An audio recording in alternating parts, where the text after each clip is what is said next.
Hey guys, Jonathan Soto here, back again doing another movie review, and today we will be reviewing Dune. Now, you guys have not heard me say that for quite a while because I have not really been on YouTube much as of lately. Like, I don't think I did any movie reviews all of last year, and I'd only just done like a little bit of videos last year, and it was only for like rankings for music videos, and it was never really movie reviews. I think the last movie review I ever did was for Black Adam back in November 2022. And I cannot believe it's been that long since I've done a movie review though. Like, I cannot believe that that time has been a year and a half ago. It really does not feel that long at all. So, yeah, but I am back again after being very busy with life and finishing my senior year. I'm long gone past that though, because the main reason I wasn't doing YouTube, I mean, not the main reason, but one of the bigger reasons is because I was focusing on my senior year and trying to pass and shit like that, and I thankfully did last year, and but the main reason I didn't do YouTube was because my phone ran out of storage completely for like any videos. Like, I can only just film like under 2 minutes, and that is not enough for me to do a movie review at all. So yeah, and but now I finally have gotten my own camera though. So yeah, and oh yeah, another reason is because I do have two baby brothers now, and they're pretty noisy. So it's so yeah, it's kind of hard finding time to like when I want to do YouTube. So I can't guarantee you I'm gonna be doing them very often because of that. But I'll try to do them as like often as I could though. But right now I just wanted to because I was bored and I hadn't done this in a while, and my brothers are asleep. So yeah, we will be reviewing the first Dune. Sorry about that.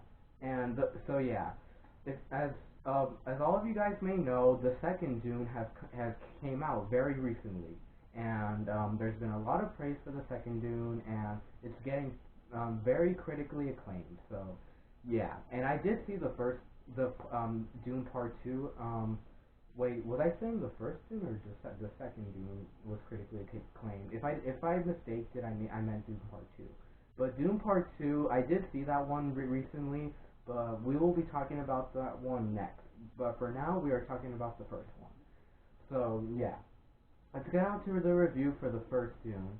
Now, this is like a new franchise, a new sci-fi franchise that's supposed to be like nowadays Star Wars, I think. Like, I'm not sure if it's trying to be that, but it's just trying to be like a new sci-fi franchise. So yeah, and let's. Do I like Dune? Did I like the first Dune?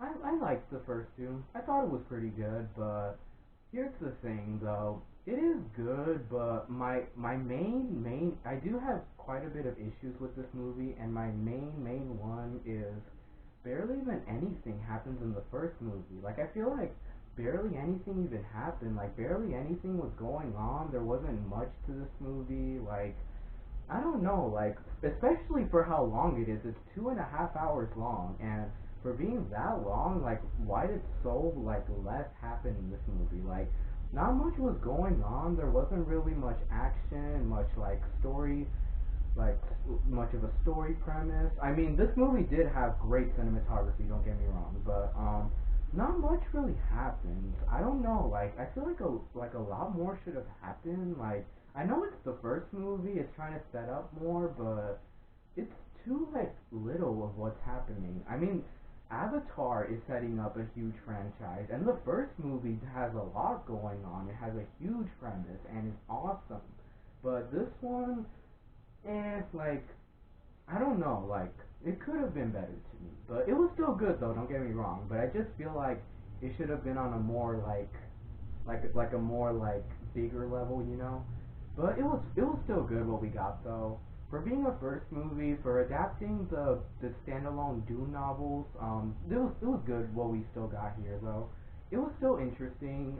It was still like very well like made. That's the biggest positive I can say about this movie is this movie is beautifully well made. Like, this is the cinematography here is amazing. Like, I love the cinematography. This movie looks amazing. It looks very eye-popping. You feel like you're in this world. Like you get used to what's going on with the spice, with the Atreides, with the Fremen. Yeah, like you really get like a feel of what's going on. So yeah, and so yeah, it's great. So yeah, great like like way of like making the movie. You know what I mean? So yeah.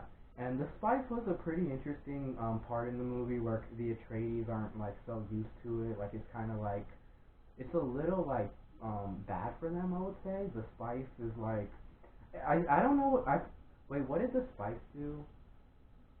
Yeah, I think the spice was there to like. I think it helps the Fremen and like it's supposed to. What did the spice really do?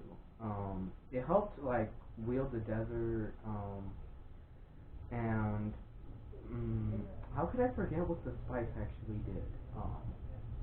The spice, it was um, how did I forget what the spice was in these movies? Like what their main purpose was. Oh yeah, the spice was like helping the Atreides family a little bit by funding them more. I think like making them bigger, like giving them like more power. And the spice does control like the desert, like I said. So if the Atreides like gets hold of it, like they can be more powerful and stuff like that. But the villains are trying to take control of the spice as well. So yeah, the spice was a uh, good what is it like premise to the movie or object to the movie. It was the spice was a good use for the movie. And yeah, and then let's get on to the characters now to this movie. Let's talk about Paul Atreides. Paul Atreides, he is a really cool protagonist. He has a lot of he's very interesting. He's a very like Luke Skywalker presence, I would say. Like he's kind of like a Luke Skywalker here, where he's like he doesn't really know what he wants to do. I mean, Luke Skywalker just wanted to leave the desert, but he doesn't really want to be a leader. Like Paul Atreides is supposed to be a leader. Like he has to be the leader of the council or whatever, like the leader of the Atreides household. Uh, but his father is right now, but he doesn't really know if he wants to be a leader though. But his father wants him to, and he's supposed to, but he doesn't really want to. And yeah, and he was really interesting. Great like he had a great relationship with his parents. Like he carried the movie really well. Timothy Chalamet played him very excellently.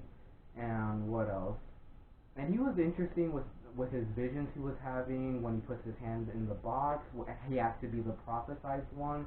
Like he is allegedly the prophesized one like um to like to give the Fremen a better place to control the spice. I think I'm not sure if they said that, but he's pretty much the prophesized one to um to help the emperor. Like he's supposed to like make good to the emperor or something like that. So yeah, and he was cool. He had great moments. What was I gonna say? Yeah, he was cool. And we get on to Lady Jessica now. Now, Lady Jessica is Paul Atreides' mother, and I would say the actress that portrayed her did a fabulous job because she definitely has a lot of emotion in this movie. She's very caring for her son. She's caring to the household. She loves her husband. Yeah, she definitely provided a lot of emotion in this movie, and um, especially towards the end of the movie, I would say. So she was a really good character, pretty interesting. Yeah, and then we get on to Paul Atreides' father. Now, Paul Atreides' father, he was really cool too. He was pretty interesting, and he knew that Paul didn't really want to be the leader, but he told him that when he was at his age, he felt no different, but he still had to, and that he'll get used to it, like it'll come to him. So yeah, I do love all the advice he gives Paul. He gives great advice to him. He he has he has great emotion in this movie. Yeah, he's cool. And then we get on to Duncan. Now Duncan is really cool too. He was a great fighter. He was Paul Atreides' best friend, but he had some great moments in this movie, like when he was in action, when he was protecting the Atreides. He was really cool in this movie. How his main goal was to protect the household of the Atreides and protect his best friend. So yeah, he was really cool in this movie. And yeah, and then we get on to the villains of this movie. I forgot what their names were, but they were cool. Wait, just let me double check if yeah, I'm still recording. I just, you never know. So yeah, like you never know like when that'll happen when you're recording, when you're like talking for so long to realize you're not recording. I just wanted to make sure that time wasn't happening right now. But back to the movie. The villains to this movie, I forgot their names, but they were cool though. Like they were trying to kill the oh shit. I shouldn't spoil this movie. I mean that's not really a spoiler, but I would say that they try to they try to be the leaders. Like they're trying to be the ones that the emperor is really like leaning to, that the emperor is really trusting, and they're doing stuff their own way. And yeah, and they're cool too. Like the villains are pretty cool in this movie. They're not like on the same par as like Heath Ledger's Joker or Darth Vader or anything like that, but they're still cool villains for what this movie needs to be though. Yeah, they were cool. And what else should I talk about? Oh yeah, when you go into the first Dune, don't go in with any expectations. Like trust me, like this movie will not live up to your expectations at all. The second one will definitely though, but not so much the first one. And the character of Shawnee, Zendaya's character, she is not a character in this movie. Like she barely shows up in this movie. She's only in the movie for the last 10 minutes of the movie. So yeah, don't expect anything of that. Trust me. And yeah, I was expecting her to be in the movie, like a big role, but she really wasn't. But it's whatever though. But yeah, for what we got with this movie, it was pretty good. And I did love the message to this movie too. The message was pretty much like, don't stress yourself, just let go, embrace, feel it. I love that message to the movie. It was like, it was where Paul and his mom were trying to escape the dangerous sandstorm that no one can really escape through flight, or through even like being in it in general. But like they were like losing control of the flight, and then he remembered the vision, like let go, embrace, and he lets go, and they go through the storm safely. So yeah, I love that message to this movie. Definitely a great message to nowadays. So yeah. And this movie did have some cool action when it did happen. It doesn't happen very often, but when it does, it's pretty cool, and they're handled fine. So yeah, this movie was fine, and I will say, for the movie being 2.5 hours, it did go by pretty quick, I would say. And yeah, it had a really good flow to it, despite not much happening in it. It still had a good flow to it. So my rating for this movie, I think I'm gonna go with an A minus. Yeah, I think an A minus seems fair for this movie. Yeah, it's good. Yeah, and stay tuned for my review for the second movie. So, bye, and see you all in the next review.